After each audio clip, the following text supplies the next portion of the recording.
Okay, I'm good. Cool. Good stuff. Let me just finish my Greek flashcard. According to Princeton Students' Climate Initiative, the fashion industry accounts for 1/10 of global water usage. But fast fashion, what is it?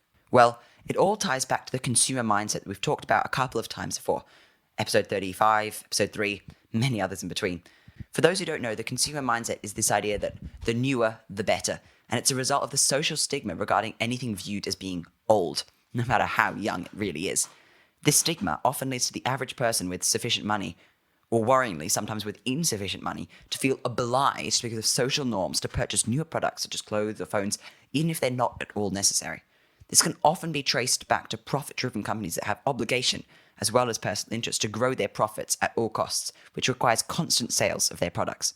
However, to achieve a point of constant sales and maintain constant growth, they can't market and sell the same design all the time, forcing them to create a constant stream of new, seasonal products and designs that they then advertise as the seasonal fashion trends, luring people into purchasing their products as a result of the societal stigma against falling behind the current trend. But what are the problems that this entails?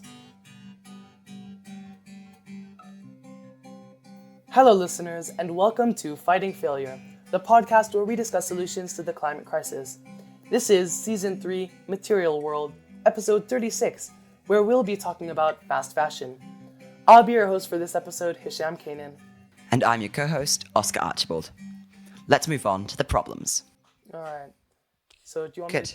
Okay. You want Yeah, if you started off. Alright, so problem number one, Os, I don't know if you know this, but about 1/10 of water used globally is used by the fashion industry, or in the cleaning of fashion-related products, so all of the clothes that we wear. And in perspective, this is about 3,000 liters of water for the lifespan of one cotton shirt, which is an incredible amount of water use. And of course, water waste is a big problem. I mean, what do you think about that? Those numbers, Oscar?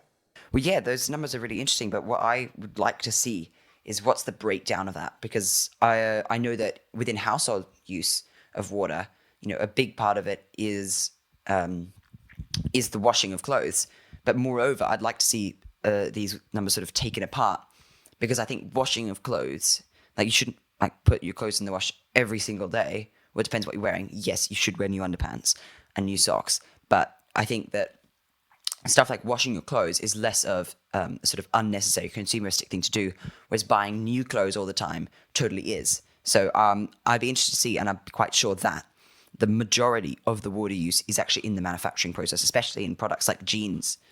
So, and I'll link this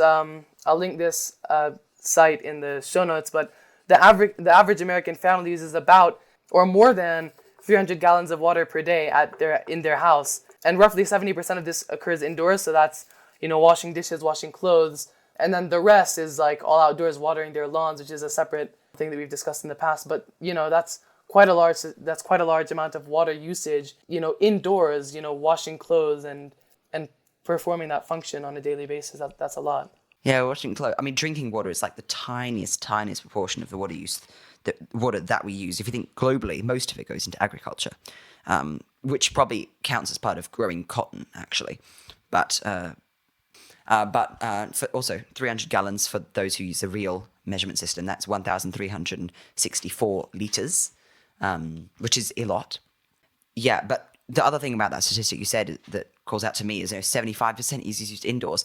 That tells me that we could literally 70%. So everyone could reduce their water usage by 30% just by not watering their lawns, which is fairly unnecessary. We've talked about this many times before, but this idea of the manicured American lawn is just so fake, really. And what would be much better is encouraging multiple species, but sort of being much more like in nature where, no one waters the national parks, but they still look beautiful. So if we're able to have our lawns look a bit more like that, a bit more natural, more native species, but especially species that are more adapted to the climate, that would be much better. The other thing to say about grass is that it does go brown when it doesn't rain, but as soon as it rains, it will go back to being green, so you don't need to water it all the time. But that's a tangent. But anyway, this is a high amount of water usage, and of course, water waste is a big problem globally. I mean, thinking about how much thirst there is in the world, and how much there's some places where there's great large periods of drought, And to think that a lot of the Western world is using about 3,000 liters for the lifespan of one cotton shirt, from the production to kind of throwing it out. That's a crazy statistic, and that's a lot of waste. And about 20% of total wastewater, which includes toxic chemicals and dyes and everything that might sort of run off into water, is attributed to this industry. So the textile industry and the fashion industry. To put it into perspective, 3,000 liters is a lot of water, and it's probably more than you drink all year, because I don't think anyone's drinking 10 liters a day. But like we've said, drinking water is such a small proportion of water use, and 3,000 liters, if you think especially about agriculture, is not that extreme. I can't remember the exact statistics, but especially if you think about like meat and dairy, those use ridiculous amounts of water. So I think it's hundreds or thousands of liters of water for 1 liter of milk or something like that. And it's quite similar with steaks. And I know it does vary between how these products are produced. 3,000 liters is a lot, but if you got like 2 shirts a year, it's not ridiculous. And so it's less about saying no clothes at all, and more about saying let's get rid of these completely unnecessary consumerist fashion trends. We're not saying that people should like run around naked for environmentalist sake. I mean, the idea is that, think about like the average person. Well, I mean, I only get to shop like once or twice a year, because in Malawi it's really hard to shop unless you're going to secondhand clothing stores, which you can do, and we do sometimes. But there's no good first-hand shops here. So we only go to clothing shops, like clothes shopping, maybe once a year. And I get maybe 10 new shirts a year, which is quite a lot. But then you look at people who are in places where they can easily access clothing. And then there's a lot of places where it's like a temperate environment, or, they have the seasons, and depending on what season it is, the companies are able to market, this is this season's fashion trend. So this year we have these flannels that are out, you get the new flannels. This season we have the new jackets that are out, get the new jackets. And then every year people are stockpiling new stuff on a regular basis. And then you think about how much, and that's $3,000 for one cotton shirt. And then you think about the synthetic materials, which require more than that. And then you think about the clothes like jackets, and leather requires a ridiculous amount of water. And then just think about how much people are consuming, and then that is a huge amount of water that's being wasted. And then it makes you think about how much fresh water you can save by reducing your consumption in the fashion industry. I mean, by cutting down on fast fashion. We've talked a lot on this podcast about the difference between small feel-good changes that companies sort of want us to do and that they're pushing, and that we say, I do this, and this, therefore I'm good for the environment, and the difference between that and actual important things, and what is effective in terms of reducing environmental strain, essentially. And I think a big misconception with water use is around, like how long you have a shower for, because that, showers perform about 10% of household water usage. And household water usage is probably around 10 to 20% of global water usage. And so if you want to think about the things that you could actually do to really meaningfully reduce water usage, the things that I would say for that, and I hope you'd agree, is your diet is by far the biggest component. If we think about like the droughts in the Colorado River area in the US, like, yes, even if they reduced 100% of household water usage, they'd still probably be in a pretty drought-stricken state, because around 80% of the water from the Colorado River goes to growing crops like alfalfa, which aren't even fed to humans. And so the diet and then clothing are 2 things that you can absolutely do that would really meaningfully reduce a huge amount. Because if you imagine like how many minutes of a shower is 3,000 liters, that's probably quite a lot of shower. But just 1 fewer cotton shirt, you don't even have to like feel the difference, and you've saved 3,000 liters like in one go. To think about that difference, it's pretty massive. And so there's a point at which it's not worth pursuing 1,000 little changes if that takes up all your energy, and it's much better to focus putting your extra energy into A, activism, and B, these big meaningful changes to your life. And that's not us saying that, you shouldn't make the small changes as well. The small changes can do a lot, but there is bigger changes that you can make that will do a lot more, or smaller changes that you can make that will do a lot more, that maybe aren't so immediately obvious, and that I think people should be more open to trying. And that's sort of the idea of this podcast, is giving you guys ways to make a difference in your everyday life, and to make a difference for the environment. So yeah, that's great. Precisely. We're not saying like have long showers, anyone, but what we're saying is focus your energy on what really matters. Yeah. Great. I think we could probably move on from water use. I think that felt like a mini episode about global water use on itself. So the next thing, and I think this is a big issue, is toxic chemicals used to process or dye the textiles. And I think toxic chemicals running into wastewater, back onto water use, is a massive issue. And other areas where we also see massive amounts of toxic chemicals is agriculture. And we have done agriculture probably too much at this point. But, we've talked about pesticides and fertilizers and how these run off, and that can create eutrophication. It means water you can't swim in it, which is terrible for recreation, and all those sort of things. The other thing is mining. They use massive amounts of chemicals in mining. It's actually kind of scary. And you see those like pink lagoons near mining places, which is really scary. Aside from that mining tangent. Aside from that minor tangent. Minor, oh wow. I mean, the big problem with these chemicals, like Oscar said, is eutrophication, which has a huge impact on like aquatic ecosystems. And this, it goes beyond, I mean, of course, recreation is affected, and of course, we don't want all of our, lakes and lake areas and rivers to be disgusting and full of algae and high acidity, and you can't swim in them. But the effect that this has on aquatic species is incredible, in a negative way. This idea of bioaccumulation. And so essentially... Biomagnification. Well, bioaccumulation is the term we learned in GCSE biology. I don't know maybe there's a better term for it that professionals used. Yeah, we've also just covered this in environmental systems and societies, which is a very good class that I just started taking. That's cool. I mean, so yeah, bioaccumulation, which is what Oscar was just mentioning, is sort of you get, over time, say there's a fish and there's a ton of microplastics, and then the fish is, taking in those microplastics, and then over time those microplastics build in its body, then the concentration of the microplastics increase, and at some point it dies. So that's bioaccumulation, but biomagnification is a much bigger problem, which is what we see along trophic levels.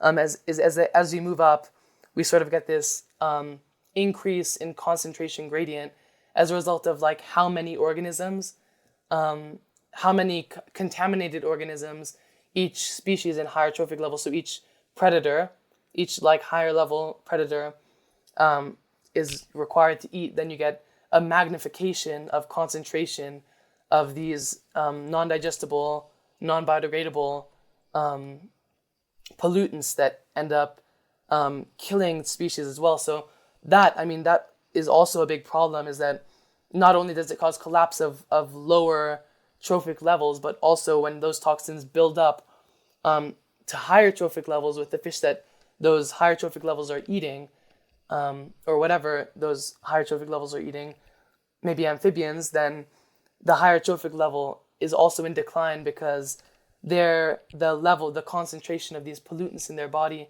is so high that they can't survive, which is a big problem. Actually, that would be a great segue to the next point about microplastics, but I did have another point I wanted to mention on toxic chemicals, which is basically the effect of and effect on poor nations. Because if we think about sweatshops, fast fashion, factory production, a lot of textiles are produced in sort of South Asia, Southeast Asia, places like Bangladesh, Vietnam, Sri Lanka, India. Tons of textiles are produced there, And that could feed us, I guess, into... It would be a great segue, except I have a point to make, which is that environmental regulations are going to be way less strict in those nations, which means you're going to get a lot more careless sort of runoff and leakage of these toxic chemicals that are used to process the textiles, that are used to dye the textiles into the water. But it then also becomes an extra issue, not just to ecosystems, but also to the same poor people that are being exploited by these factories, is that then they want to get their water from these rivers. And these rivers are now full of these toxic chemicals. And then they get the fish from the rivers as well. And then they're having this bioaccumulation of toxins in their body, and then that's affecting them. And so, yeah, that's a big problem. And that kind of leads us, it could lead us into 2 points, but I think let's go to factory production first, which of course is a huge problem. It's not, I think we've covered the bulk of that with toxic chemicals, but of course, toxic chemical runoff in poor nations is huge. And then you think about factory production. I mean, of course, emissions are. I didn't actually get a stat on emissions from textile industry. Do you want to look for that, Oz? But I mean, the emissions. Of course, you can imagine factory production is. I think we can all agree that the trend is unsustainable, and it's not changing, and it's not changed. And so it has a hugely negative effect. I mean, in terms of GHG emissions, greenhouse gas emissions. So factories, I just looked at the stat for you. So it's a tenth of greenhouse gas emissions globally are said to come from the fashion industry. So there you have it. That's huge. Yeah, I mean, if you compare global aviation is 2.5%. Of course, planes are bad. We're not saying that they aren't. But then, I mean, and you might think that 2% or 10% is a small number, but it's really not. I mean, that's accounting for a lot. Although it's worth saying it's 2.5% of carbon emissions, but because planes emit them in the high atmosphere, they can potentially have much worse side effects, essentially, of being so high up in terms of their actual global warming potential is potentially not properly accounted for. But that is a whole nother thing. Yeah, there's obviously the sort of human element of sweatshops. In terms of the exploitation and stuff like fire risks and massive working hours, it's pretty terrible. But it's also not just as easy as boycotting it, because it is work can be scarce in these places. So it's about how we approach this problem is more than just boycotting and getting rid of the industry entirely, but about transitioning to a better working environment for these people. There's also the issue that even if you did make somewhere like Bangladesh a way better place with better working protections and all of that, then the industry could just move to somewhere with worse regulation, just like how a lot of manufacturing is starting to move out of China, because there are new places in Southeast Asia that are cheaper. So it's a big problem, and that's not something that we have a solution for right now. Aside from that, let's go to microplastics. Do you want to?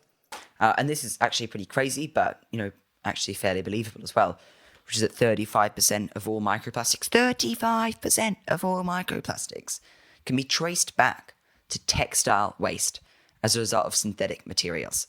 So synthetic textiles are one of the greatest inventions of the century. But when I say great, I don't necessarily mean good for the environment. But synthetic textiles is a very fancy way of saying clothes made of plastic, composed of hydrocarbons derived from oil, literally made in the same way as plastic. You're just forming a slightly different variety of plastic that has those sort of properties that make synthetic textiles either so great or so bad. There's obviously a lot of advantages to synthetic textiles. If you think about if you're going hiking, a great way to enjoy the outdoors. Listening to our episode on hiking. Hisha, I've gotten to the point at our podcast where I can no longer remember what each episode number was. Summer sports, I used to know them all, but I literally don't anymore. It's kind of sad, but it's also kind of great that we've got so much content. So listen to that episode that was about summer sports, including hiking, and why they are great, but also how to just do it a bit more sustainably, that's all. Anyway, if you're doing hiking, you do not want to be wearing a cotton shirt because if you get wet, it will not dry. And so synthetic plastics, not synthetic plastics, but synthetic clothing has what we call superior wicking, which means it'll dry more easily, but it can also sort of bead stuff like sweat. And that's why sport shirts are always made of synthetic materials and not cotton. And so in some ways, synthetic materials are really great. I imagine also bathing suits are probably made of synthetic materials. Socks are made of nylon, elastic, all of this stuff. But the big problem with this as well is that just thinking about how comfortable the clothes that we wear are. I mean, synthetic materials, they can actually make it really hard for your body to self-regulate temperature because of the way that they function and how much heat they actually trap. So there are some downsides, and I mean, there's a lot of downsides environmentally, but there are some downsides to just wearing it in your everyday life. Oh yeah, totally. I mean, I don't like wearing synthetic clothing. I prefer the feel of cotton and that sort of stuff. It's much nicer. But for sports, synthetic is where it's at. A quick, little extra point here is that the problem with that as well is that synthetic clothing is so cheap, and it's the same as plastic. I mean, we've gotten to the point now where the use of these hydrocarbons, which we drill for, which is oil basically, is so cheap, and that's our plastic and that's our synthetic clothing. And are these all these products that are sort of born of hydrocarbons have become so cheap now. So, like for someone who's maybe a little bit less well off, to buy a cotton shirt, opposed to buying a synthetic shirt or a blend of synthetic and cotton, I mean, it's a much better deal for them to get the synthetic or the synthetic blend with cotton instead of getting the completely cotton one. Yeah, but this is all to say that synthetic materials, when you throw away, like, or even just when it's in the wash, these synthetic things, they shed tiny bits of fibers in the wash, or you throw them away and they're just like sitting there, that they're going to come apart because of the structure of the fiber there. So they can especially easy to come apart into tiny little bits, which we call microplastics. 35% of which can be traced back to textile waste, and microplastics we've talked about before, but they're terrible. They're terrible, and they're polluting the oceans, and they're polluting everything, and it's a massive mess. In terms of environmental health, I mean, again, you can go back to biomagnification and bioaccumulation, and the way that they're also toxic, the way that can affect species. I mean, another example of biomagnification, if we want to go down that route, is with dolphins, and dolphins being such, they're pretty much apex predators, and so having these dolphins, that's sort of the top tier of the trophic levels, and then having everything below that has been accumulating microplastics, and then having the dolphins eat that. The concentration of microplastics in dolphins in a lot of in the great expanse of the ocean right now is so high that, I mean, when they're giving birth to their young, they're actually transferring some of those microplastics to their young, and then their young being smaller in body mass and having that same buildup in concentration end up dying from the toxicity. And then eventually, I mean, if the accumulation in even adult organisms gets too high, then you have them, sort of failing as well and dying. And so, I mean, it's a huge problem, and it's just like toxic chemicals. I mean, these synthetic materials, they shed everywhere, and it's not just a problem in aquatic ecosystems, it's also a problem in our terrestrial ecosystems. But the difference is that we don't it's not as big of a problem in our terrestrial ecosystems, because in the ocean, where a lot of our waste does end up, they're so free to move because they can just flow through the water and along the currents, and so now they're all over, everywhere in the ocean, in our lakes and our rivers, all along bodies of water. So it's hugely affecting our aquatic ecosystems. And then also, I mean, you think about us consuming fish, and those fish having accumulated some percentage of microplastics in their lifespan, and now we're finding microplastics. I mean, I was reading reports all last year about, and this is why I've decided to give up fish. I mean, it's scaring me, is that there's microplastics in human blood, microplastics in human tissue and human lungs, and they're finding it everywhere in our body, and microplastics have been found to cause cancer.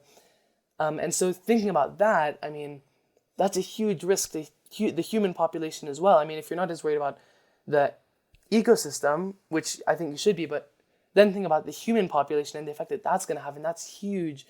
And it's not just from like us throwing away shirts, it's also from us washing these shirts so frequently, because we like to wear clothes, we like to wear a shirt one day, wash it, wear it the next day, wash it, and then, like Oscar said, the little fibers just kind of flake off, and then those go into wastewater, and then wastewater ends up in rivers and lakes and whatever, and then oceans, and then microplastics, and it's everywhere now, and it's scary. You're totally right about like the risk to human health as well. And when I'm fruitlessly talking to the climate deniers at my school, and they're saying, well, I don't care because it doesn't affect me. They're just so wrong. They couldn't be more wrong. The reason that we're all scared about this is not just because of how much we love nature, although we really do, but there is really a very rational fear of the massive impacts that climate change will have. And if you look at any forecast from any reputable scientists, it will show that there's going to be massive financial cost to climate change because of how much it will affect daily life on a massive scale. The other thing with fish, as we were talking before about toxic chemicals, and because of industrial processes, including textiles, you now find often in fish like salmon huge amounts of mercury and heavy metals, and I think they're called PCBs. So moving on, I mean, that's a big point. But next point is a lot of our old clothes are incinerated. In fact, about 3 million tons of clothes are incinerated every year, and about 2.5% are reused or just thrown away and end up in like the ocean or in a dump, which obviously then a lot of that's synthetic and microplastics, and that's a big problem. obviously the effect of incineration is also huge. And a big issue, sort of similarly in this vein, is that often people are aware of these issues in terms of throwing away old clothes. And a lot of people who sort of stick to this fast fashion stuff find themselves getting rid of clothes that they never wear every year, which is a very bad sign. Like, all of your clothes you should wear really often, otherwise you've got too many. Maybe you have like one dress shirt or something like that, but you really shouldn't need too many clothes. And it's the whole idea with, everything's marketed now. So like we said, these fast fashion trends, right? So one day it's like floral whatever, the next day it's flannel. Like there's things that people want to have because it's the current trend. And so then you get something, you wear it for like a season, and then you put it in the cupboard, then maybe you don't wear it. But the other thing as well is that it's with this social stigma against things being old because of the way that, products are now being marketed to us, which you can also go back and listen to our last episode, which also covered this a little bit. But with the way that products are currently being marketed to us, to show that you're wearing something old as well as something that's sort of stigmatized, or that you're using something old is stigmatized. So then you think about like, the clothes that you wear and what we wear on a daily basis. And a lot of us don't feel comfortable wearing something that people have seen us in, 2 days ago, because that's just not okay, because that's, then they know that that's like one of the limited things that you have. And then that, ties into the whole like social status. And it's very interesting. What I wanted to talk about was this, because people are aware of the issue of throwing away old clothes. And so often you find like these textiles recycling bins or these donation things. But, if you look into it, it's actually pretty dodgy. And a lot of organizations which just receive way too many secondhand clothes. And actually a lot of them just end up mysteriously in Africa, in these just massive dumps or massive markets of clothes. And a lot of them end up in the bin. I think, I'll need to fact check this, but I think around 25% or only 25% of clothes that get put in these sort of secondhand donation bins actually end up getting sold on to someone else. So even better than selling stuff secondhand or selling stuff to a charity shop is just to wear things for longer and pass down within families as well, or to friends, because you're just going to be more sure that you're sending it to a place where it's going to receive some attention and love. Of course. And then sort of our final point here is even a lot of our organic clothing and textiles are actually very unsustainably grown.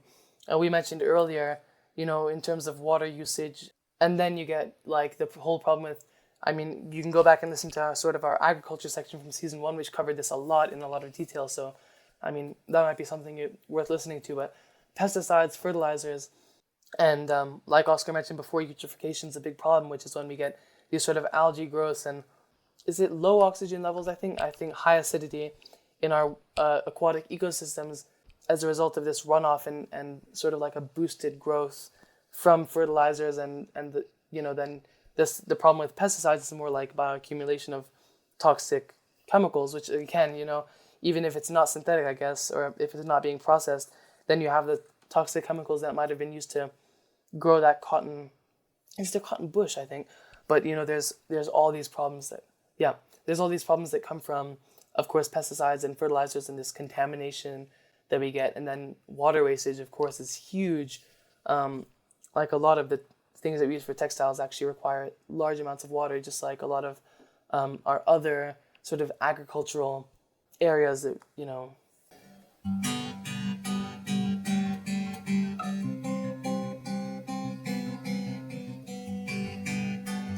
You're listening to Fighting Failure. This is episode 36, all about fast fashion. Season 3 is entitled Material World, and we are talking about waste and consumerism. If you've got this far, you've probably enjoyed our content, so why not send it to someone else who would too? If you really love our silky voices, and perhaps our message as well, our Patreon link is in the show notes. Now, let's move on to the solutions.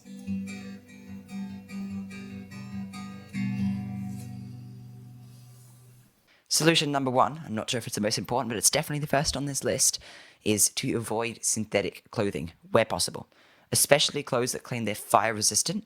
If maybe this is important if you're like a firefighter or if you're, I don't know, spending a lot of time near fires.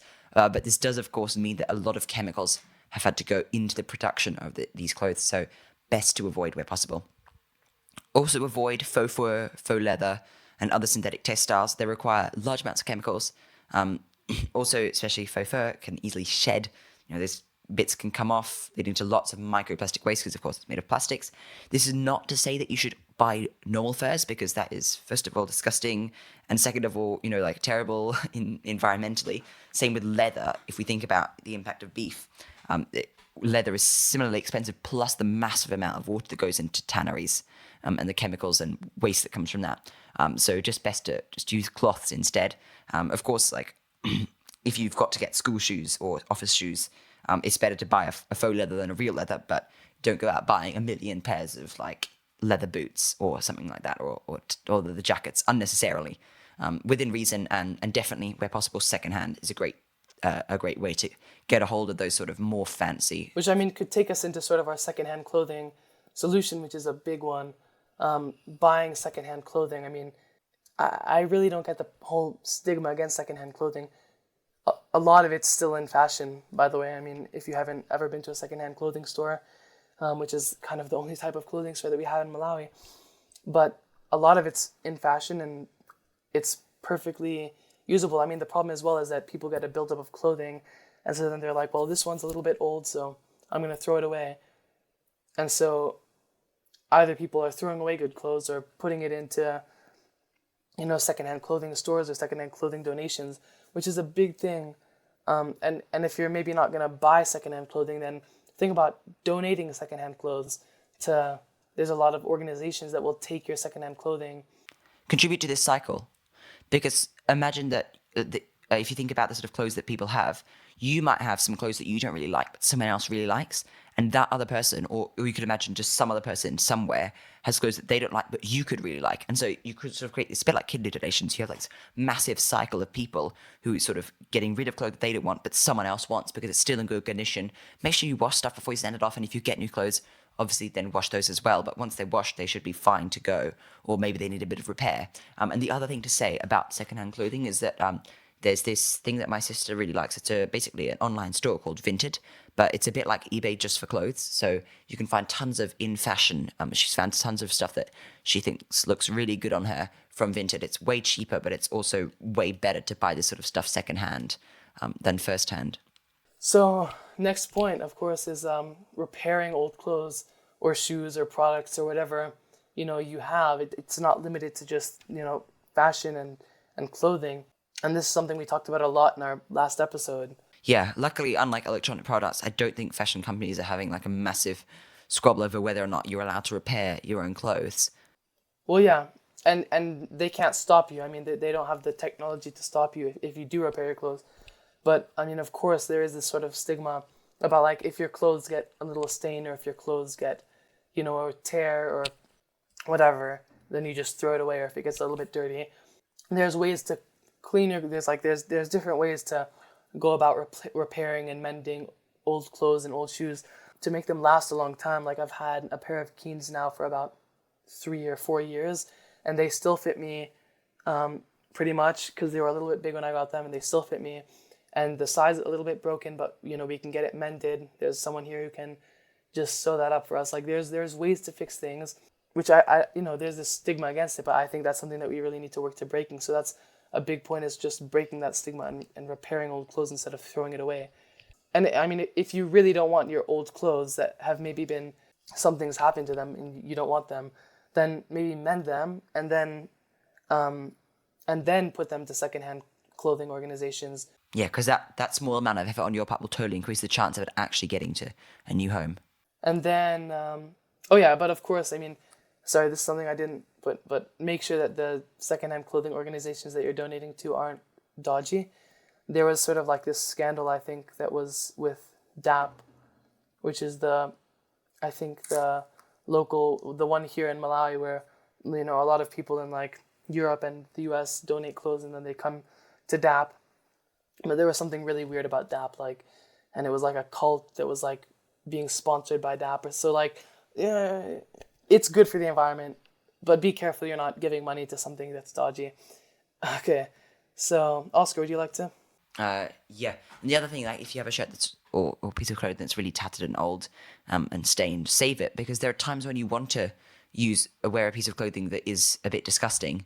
Say you're doing painting work or you're out and about in nature, and you don't want to wear some good piece of clothing. It's always worth keeping some stuff around for those sort of occasions when you are inevitably going to get dirty. You don't want to ruin a good piece of clothing. It's always good to just keep them around for sort of situations like that. And there's also organizations that will take your old clothes and repurpose them, or take your old sandals and repurpose them. Like, Yeah, there are textile recycling operations that is very unprofitable, so it's a bit rare.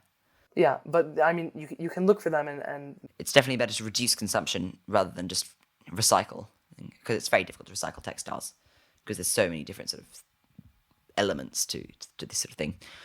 So the next thing that you can do is wash your clothes less. Obviously, there is a trade-off here. We are not saying that you should just get absolutely disgusting and smelly, but, jeans or something like that, you could wear at least for a week before you put them in a wash, or just like a casual shirt that you wear on the weekends, you can wear a few times before it goes in the wash. Like my trousers that I wear for school barely ever get washed. But stuff like underpants and socks, it's disgusting if you don't wash them. So do. But maybe you should get like cotton socks as opposed to nylon ones, so that you're not putting massive amounts of microplastics in the ecosystem when you wash them. And when you do wash stuff, wash it on a lower temperature, because this can reduce microplastic shed. But it also, some clothes have to be washed cold. And also heating uses up massive amounts of electricity or gas. And so it's good to have a small amount of reduction there. And the last thing that we do, and everyone should really do, it's not that much more expensive, is biodegradable plant-based washing up liquid for washing your dishes, and detergent for washing your clothes. So we use a brand called Ecova, but I know there's tons of brands these days of sort of environmentally friendly soaps, detergents, washing up liquids, deodorants, all that sort of thing. Because when you wash them off, they inevitably go into the wastewater, and it can be difficult to filter them out. And we've talked about the impacts on ecosystems of chemicals, and so there's a lot of chemicals in detergents and washing up liquids and all that sort of thing. So it's really important that we reduce the amount that we put into the ecosystems. And then, second last point here, and we'll just briefly touch on this. I mean, this is really up to you guys, is avoiding mainstream trends and the temptation to purchase just for the sake of it. And this is something that everyone has this duty in society to make that shift away from that consumeristic mindset, which is just, buy to buy. I'm kind of blessed in that I really don't care about fashion. I care about fashion, but what I do is I have like an array of shirts that I have, and I just cycle them. I just wear them. One day I'll wear, I have enough shirts that I can cycle without having to buy. Like, I don't need any new shirts anymore, and I probably won't for now, like 2 years. Like, I mean, save your clothes as well. But you don't need to necessarily be the ultimate trend. I think there are stuff that just looks good fairly timelessly. I'm not saying make yourself look old, but there's sort of stuff that just... Or set your own trends. Sure. But, be you. You be you. Yeah, do your thing. Yeah, but definitely avoid just like stuff just because it's on sale or just because it's the newest thing on the website. And lastly, keep things local. # keep things local. Local stuff, there's a small element of local things having smaller transport costs, but it's also, encouraging communities and supporting artisans and craft and that sort of thing. Especially with clothes, it's not always possible to do, but if you support like a local tailor or shoemaker, or I don't know, I know there's places that, will make you a nice artisan apron or something like that. Of course, with clothes, it can be a little bit harder to get locally made clothing because, our textile industries are all, almost all based out of Asia, but there are places that are based out of the US, there are places that are based out of Europe, and there are places that are based out of your specific communities that, produce small batch clothing. And of course, it might be more expensive and it might be harder to access, but buying that stuff is so much better. Even if it's something, it's like the difference is something the synthetic, t-shirt that's produced in the US versus a synthetic t-shirt produced in India or China. I mean, you can make a big difference in terms of the transport emissions, the bad ethical implications of having stuff done in sweatshops in poorer countries, and the implications of like there's the lack of climate legislation in those countries where they're getting huge amounts of runoff and all the waste. And I mean, there's ways to just be slightly better about what you purchase, and it just takes a little bit of conscious action. And with that, I'll let the host sign off. Yeah, thank you for listening. Have a great 2 weeks until we next sign on, and take care. Keep sharing the climate love. Goodbye.